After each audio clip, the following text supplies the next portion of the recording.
भैया बैठ जाइए।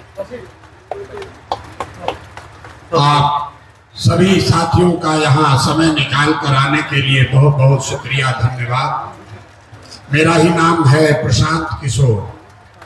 हम नेता नहीं हैं और आप चुनावी सभा में आए हैं, लेकिन हमारे लिए चुनावी सभा नहीं है। हम आपसे वोट की अपील करने नहीं आए। आपसे ये भी नहीं कहेंगे कि जन स्वराज को वोट दीजिए। हम आपसे मशवरा करने आए, आपसे मशवरा करने आए, क्योंकि आपसे बेहतर ये कौन जानता है। आपके कौम में ये बताया गया कि जब आगे का रास्ता न दिखे तो बेशक मशवरे में खैर है।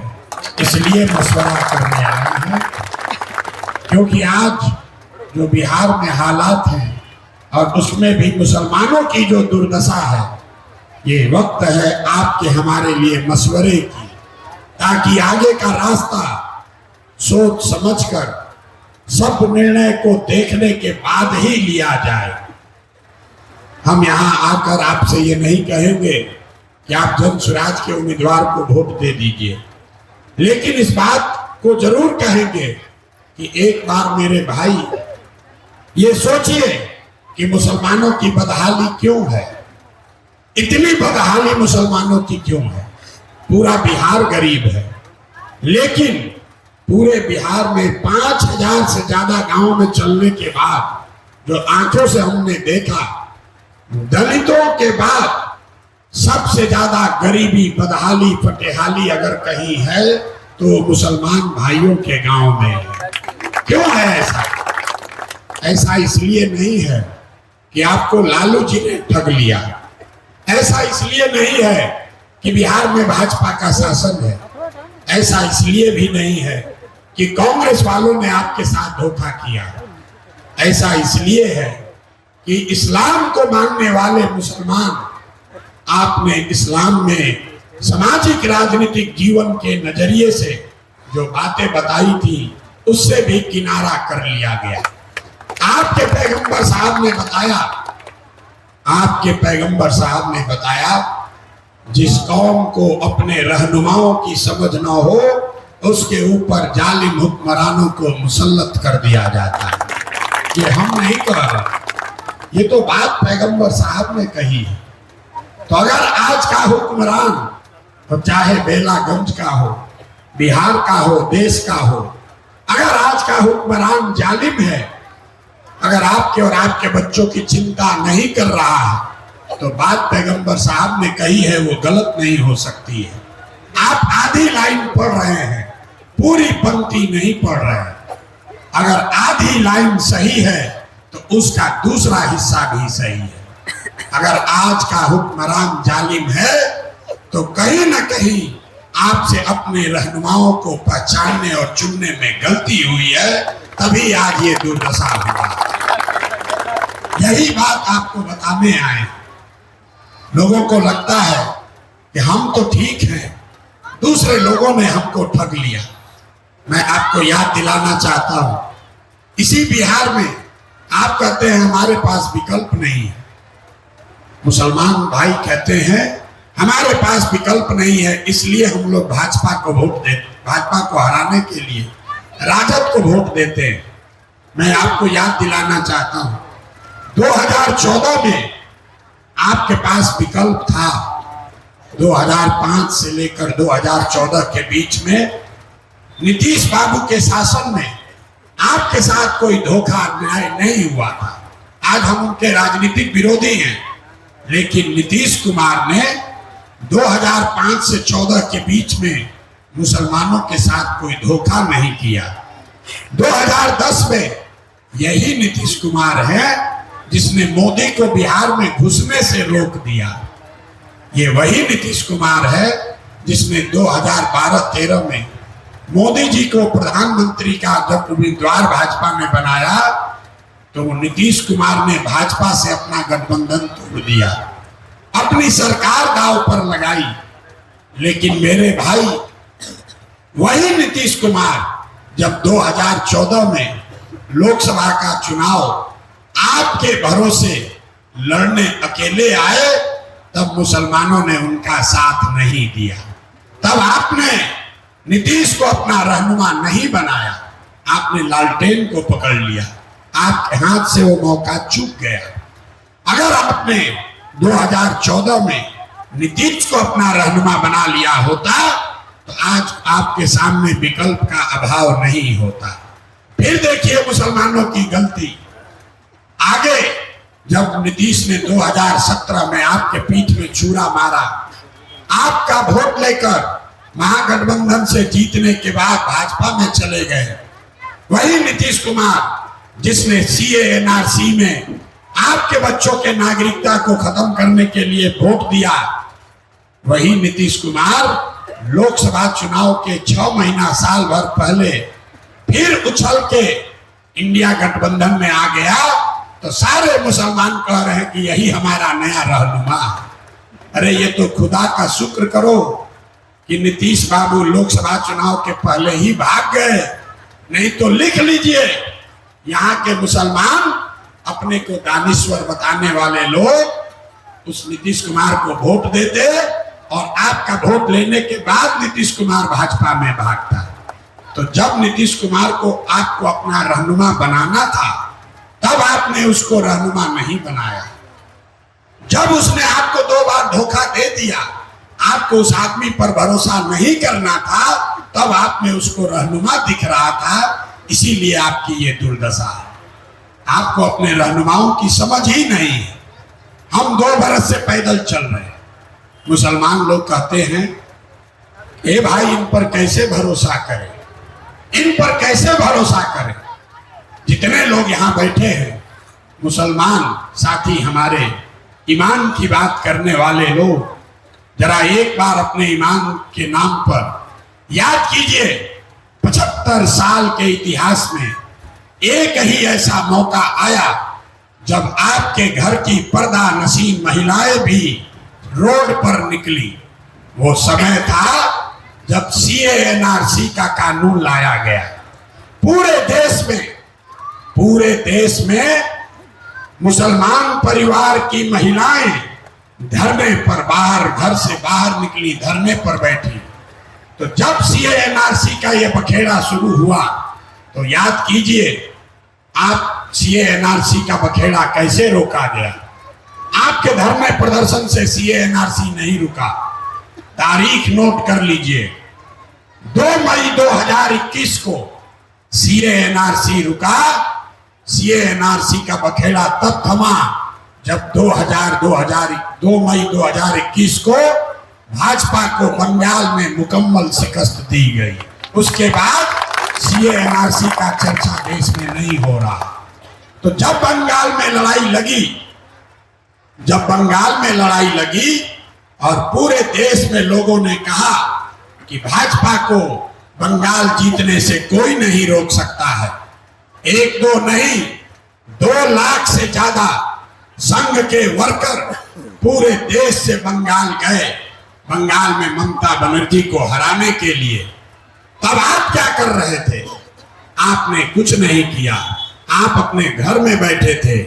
आपके रहनुमा लालू, अखिलेश, तेजस्वी, राहुल गांधी बंगाल नहीं गए।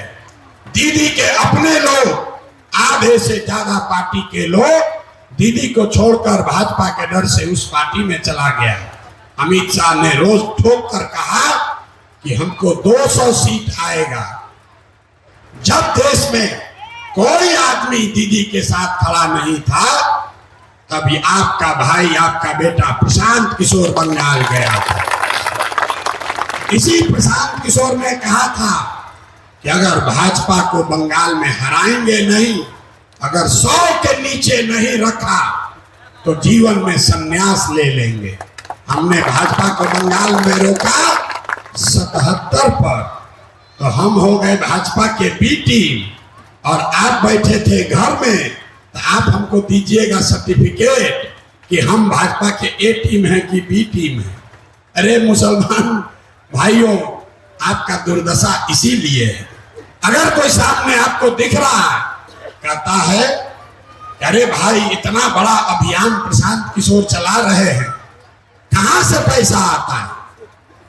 आपके कान में डाला जा रहा है कि प्रशांत किशोर के पास पैसा कहां से आता है। बताइए, मुसलमानों की हालात देखिए, आप अपनी हालात देखिए। प्रशांत किशोर ईमानदारी से, ताकत से यहां प्रयास कर रहा है, नया विकल्प बना रहा है, गांधी की विचारधारा आधारित एक व्यवस्था बना रहा है। तो मुसलमान पूछ रहा है कि इनके पास पैसा कहां से है।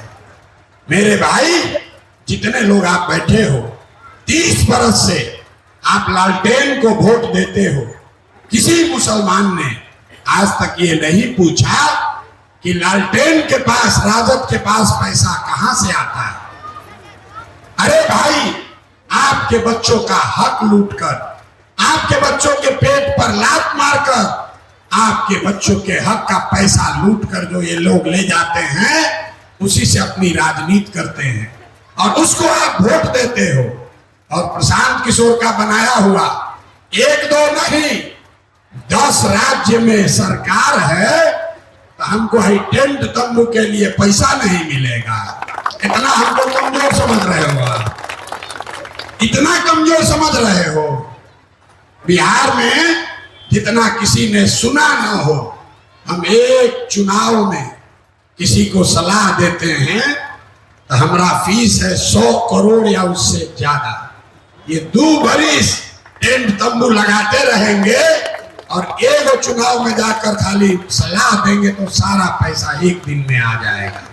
लेकिन आपका दुर्दशा देखिए, हम मजबूती से लड़ रहे हैं, आपके बच्चों को आगे बढ़ाने के लिए लड़ रहे हैं, गरीबों को कह रहे हैं कि गरीब से गरीब का बच्चा भी, अगर आपके पास सलाहियत है, आपके माँ बाप विधायक नहीं है, कोई बात नहीं, आपके पास व्यवस्था नहीं है, कोई बात नहीं, आप गरीब से गरीब घर का बच्चा भी राजनीति में आना चाहता है, आपके पास बिहार के लिए, समाज के लिए कुछ करने का जज्बा है, तो आइए, पैसे का चिंता मत कीजिए, व्यवस्था का चिंता मत कीजिए, आइए जन सुराज से जोड़िए, वो चिंता अपने भाई, अपने बेटे पर छोड़िए।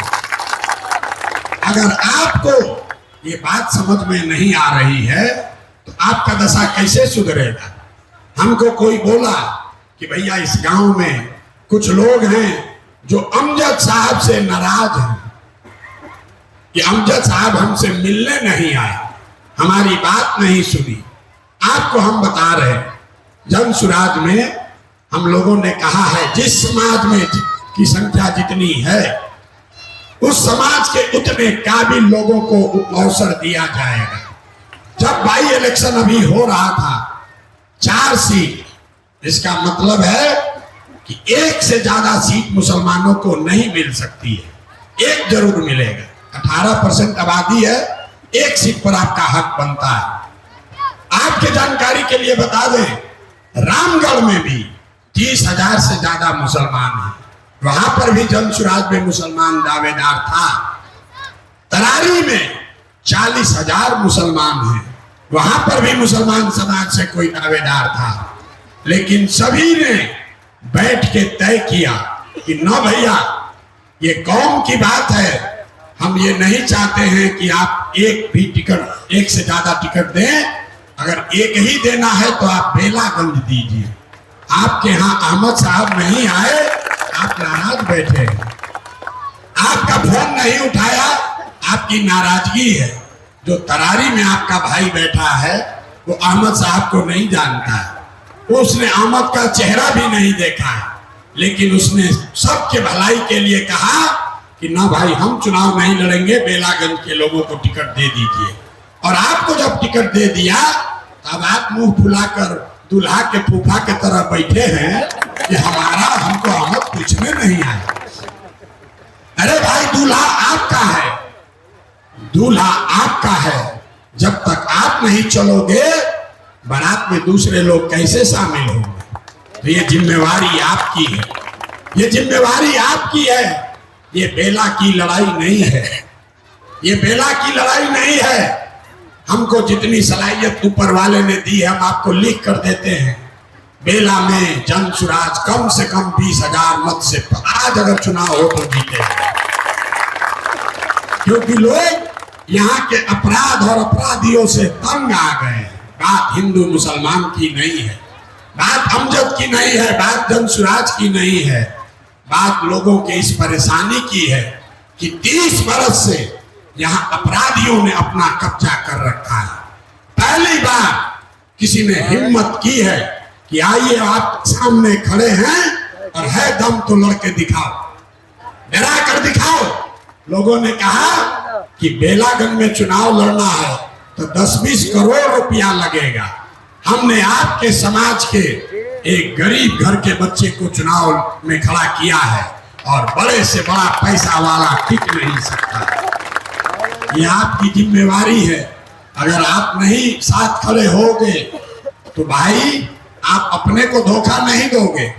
पूरे राज्य में मुसलमानों का जो एक रास्ता खुल रहा है वो बंद हो जाएगा। देखिए जंसुराज के आने से आपका क्या फायदा हुआ।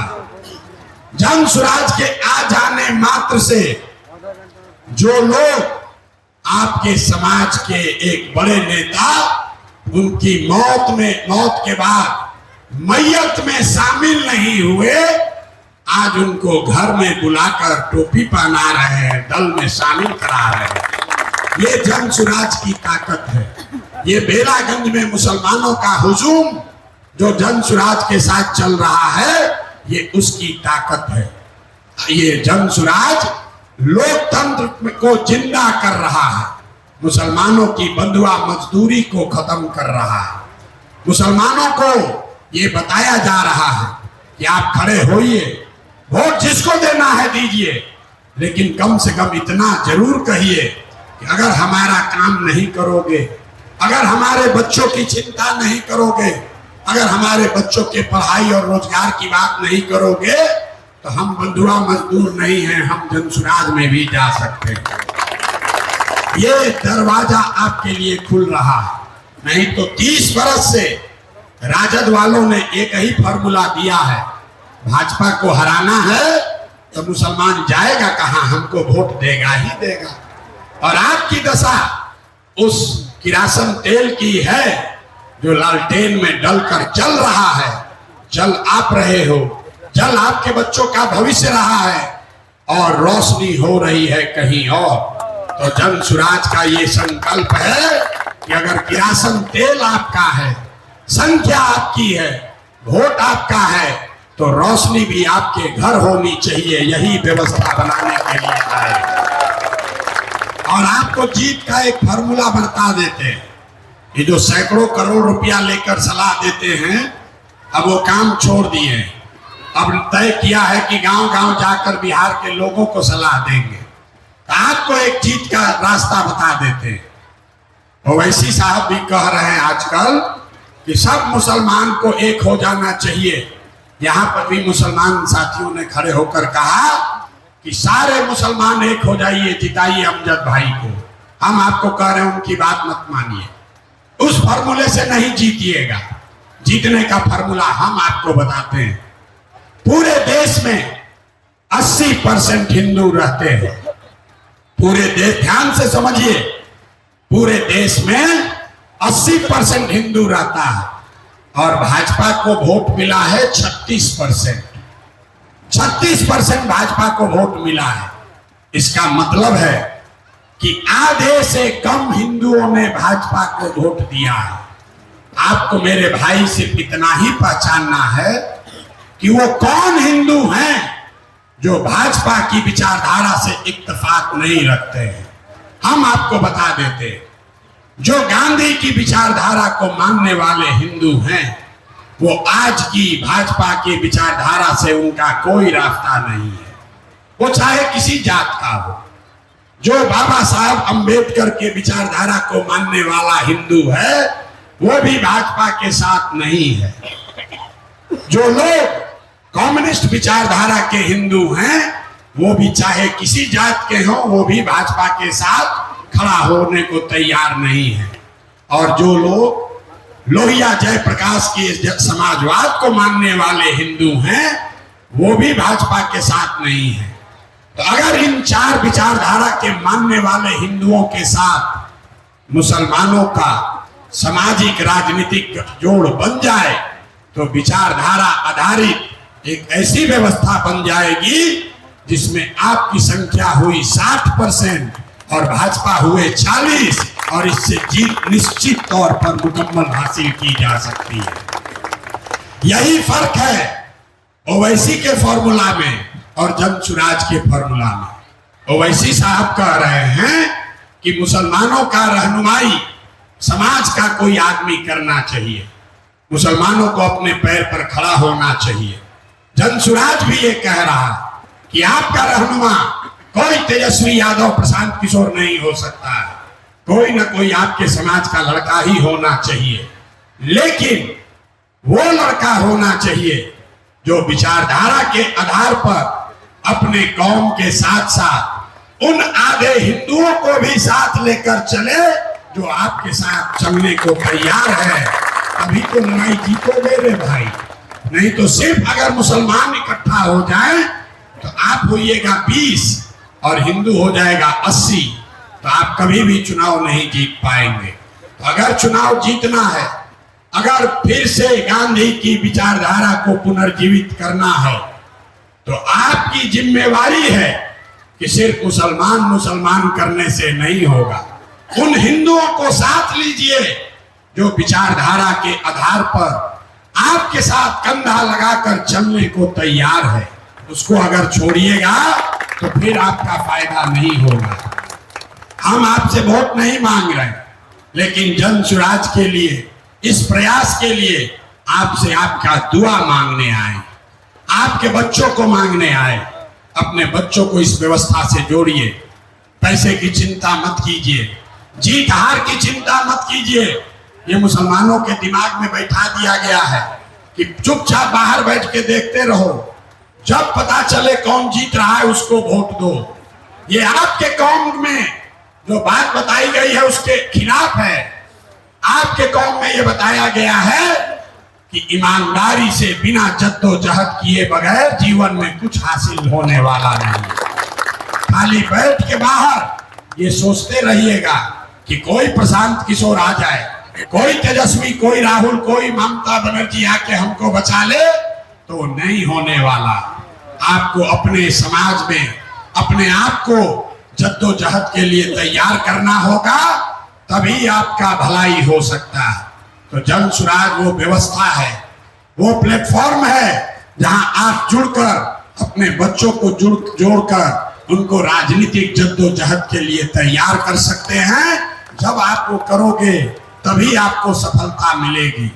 प्रशांत किशोर को भी अगर आप आंख बंद करके वोट दोगे तो हम आपको कह रहे हैं आपका भला होने वाला नहीं है। जैसे पहले के लोगों ने आपको ठगा, प्रशांत किशोर और जनसुराज भी आपको ठगेगा। अगर आप प्रशांत किशोर और जनसुराज आपके बच्चों के पढ़ाई की बात नहीं कर रहे हैं, आपके बच्चों के रोजगार की बात नहीं कर रहे हैं, आपके किसी बुजुर्ग की, किसी लड़के की हत्या होने पर खड़ा नहीं होते हैं, आपकी सुरक्षा में अपना गर्दन सामने नहीं फंसाते हैं, तो प्रशांत किशोर को वोट मत दीजिए, बिल्कुल मत दीजिए। यह तभी आपका सुधार होगा। जनसुराज का इस्तेमाल कीजिए। अभी तक दलों ने, नेताओं ने आपका इस्तेमाल किया है, कम से कम इतना सलाहियत तो पैदा कीजिए कि कोई एक व्यवस्था आई है जनसुराज की, इसका इस्तेमाल आप करके अपने बच्चों को आगे बढ़ा लीजिए। अगर इतनी भी सलाहियत आप में नहीं है तो कैसे भला होगा।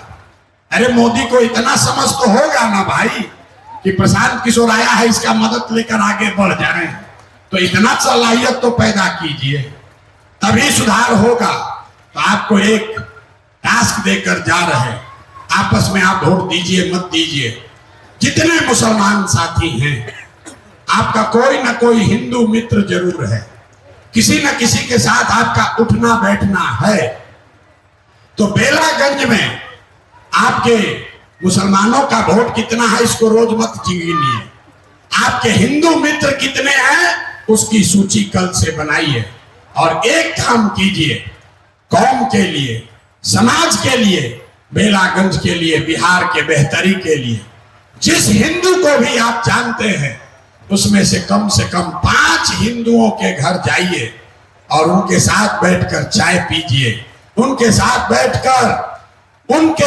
बैठकर मशवरा कीजिए, उनको अपने साथ लेकर चलिए। ये प्रयास करके देखिए, आप 40,000 हैं या 50,000, अगर 5-5 हिंदू परिवारों के पास भी आप जाएंगे तो 2 लाख की आपकी ताकत हो जाएगी। बेलागंज में जीतने का रास्ता वहां से निकलेगा, वरना वही 40,000 को कभी दाएं से जोड़िएगा, कभी बाएं से जोड़िएगा, उससे बात नहीं बनेगी। कम से कम 5 परिवार के पास आप जरूर जाइए। इसमें आपका कोई पैसा नहीं लगना, आपको सभा नहीं करनी है, आपका पैसा नहीं लगना है। आपका दोस्त मित्र, साथ में काम करने वाला, जिसको भी आप जानते हैं, 5 ऐसे व्यक्तियों को आने वाले 10 दिन में आप मिलिए, उनसे आग्रह कीजिए, उनको समझाइए कि गांधी की विचारधारा आधारित इस व्यवस्था को पुनर्जीवित करना है। बिहार में हिंदू मुस्लिम सब मिलकर एक नई व्यवस्था बनाएं।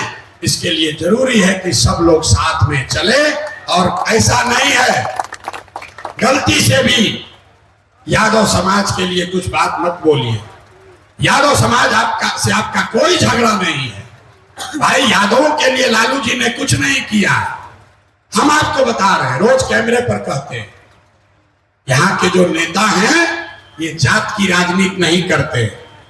लालू जी कहाँ कहते हैं कि जो यादव लड़का होगा सबसे काबिल बिहार में, वही बिहार का राजा बनेगा, और सब यादव जी लोग आप लोग वोट दीजिए। सुरेंद्र जी कहाँ ये कह रहे हैं, मनोरमा जी कहाँ कह रही हैं कि जो बेलागंज में सबसे काबिल यादव समाज का लड़का है वो उम्मीदवार होगा। वो लोग ये नहीं कहते। लालू जी, सुरेंद्र यादव ये कह रहे हैं कि हमारा लड़का विधायक होगा, हमारा लड़का बिहार का राजा होगा, और सारे यादव समाज के लोग हमको वोट दीजिए। जात का राजनीति कहाँ हुआ, ये तो परिवार की राजनीति हुई, अपने बच्चे की राजनीति हुई। अरे जनसुराज में प्रशांत किशोर ने कहा है, जितने लोग यहाँ लालू जी के हिमायती हैं उनको हम कैमरे पर कह रहे हैं, लालू जी से आप घोषणा कराइए कि बिहार में सबसे जो काबिल यादव समाज का आदमी है उसको हम नेता आरजेडी का बनाएंगे। हम आपके सामने घोषणा कर रहे हैं, जनसुराज से उनके समर्थन में खड़े हो जाएंगे। लेकिन उनको किसी समाज से मतलब नहीं है। बगल में मांझी जी खड़े हैं, मांझी जी को मुसहर समाज से मतलब नहीं है। अपने बेटे को जिताना है, अपने बहू को जिताना है। नेता से, और ये सिर्फ लालू जी और मांझी की बात नहीं है, कोई पंडित का नेता है, कोई कुशवाहा का नेता, कोई मुसलमान का नेता है, जो जिस जात का नेता है, नेता अपना और अपने बच्चों की चिंता कर रहा है। जाति धर्म में जनता उलझी हुई है। इसलिए आपकी लड़ाई किसी यादव समाज से नहीं है, आपकी लड़ाई उन अपराधियों से है जिन्होंने इस क्षेत्र की जनता को डराया है, लूटा। आपकी लड़ाई उन नेताओं से है जिन्होंने आपके बच्चों का हक लूटा। आपकी लड़ाई उन नेताओं से है जिन्होंने आपका बरसों से वोट लिया, लेकिन आज तक आपके बच्चों की चिंता नहीं की। इसलिए समाज को बांटिए मत, समाज को बांटिए मत। आपको यादव समाज ने नहीं ठगा है, आपको लालू यादव और राजद के नेताओं ने ठगा है। यादव समाज ने आपका क्या किया? इसलिए किसी भी जाति के लिए अपमान सूचक शब्द, गलत बात जनसुराज से मत कहिए। हम लोग के लिए सारे लोग, जो भी सही आदमी है, वो यादव हो या कुशवाहा हो, ब्राह्मण हो कि मुसलमान हो, दलित हो या अति पिछड़ा हो, जो लोग भी सही हैं, जो लोग भी बिहार की व्यवस्था को सुधारना चाहते हैं, उन सब का स्वागत है। उन सबको साथ लेकर चलना है। और मैं आपसे भी आग्रह यही करूंगा, जाइए और उन सब यादव परिवार से मिलिए जिनके साथ मिलकर आपने 35 साल वोट दिया है।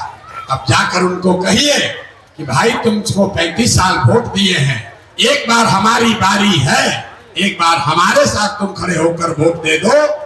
उससे आपको पता चलेगा कि उसमें सही दोस्त आपका कौन है, और जो सही व्यक्ति होगा वो आपके साथ अपने आप खड़ा हो जाएगा। यही बात कहने आए हैं।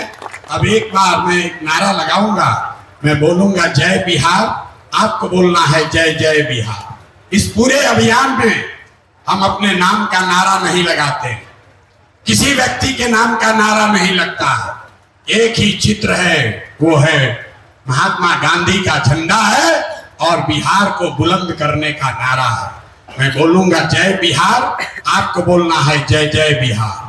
जय बिहार। यहाँ के आदमी के मुंह में दम